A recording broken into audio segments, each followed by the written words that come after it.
Now you see the heat coming out of the furnaces and that poisonous white gas.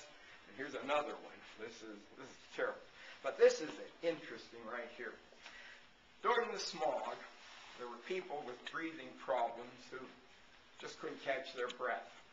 So the firemen in the community got oxygen tanks, or got an oxygen tank originally, and this was the one they had.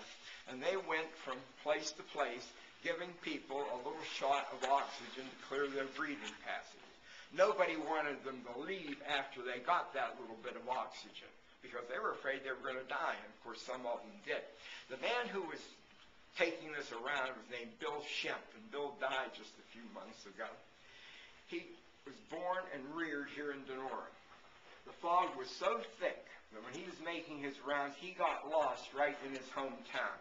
He couldn't see where he was. He was totally disoriented.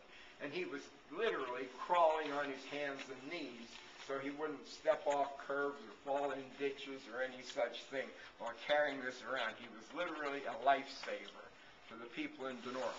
Later, we were able to get some of these from neighboring towns like Menneson and Monongahela and McKeesport. And so that probably saved many, many lives, just giving them that little shot.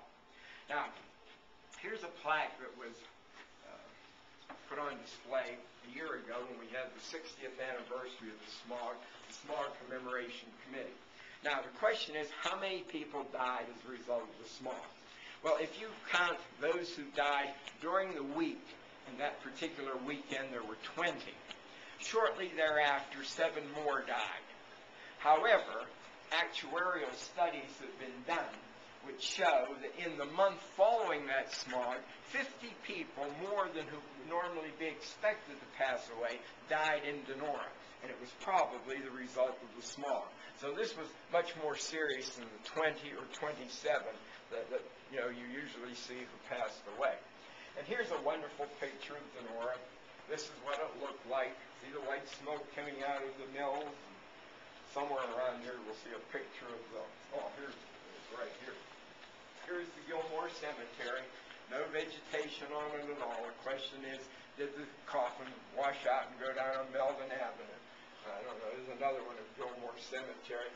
And these are the houses of the bosses, and the one over here on the end is the one that became the Spanish Club because Mr. Neal wouldn't stand there and breathe all of that. Here's some more pictures of Donora. There was little scrubby stuff there that grew after it. But, by the way, all of these trees and vegetation over here on the hillside were planted by the state after this incident occurred. It might not be as beautiful now. I remember a few years back, a lady from a television station in California came here, and she was amazed about how beautiful these hills were. I said, well, it wasn't that way when I was growing up in the town. And you can see probably why. Okay, let's see what else we got around here. Right over here.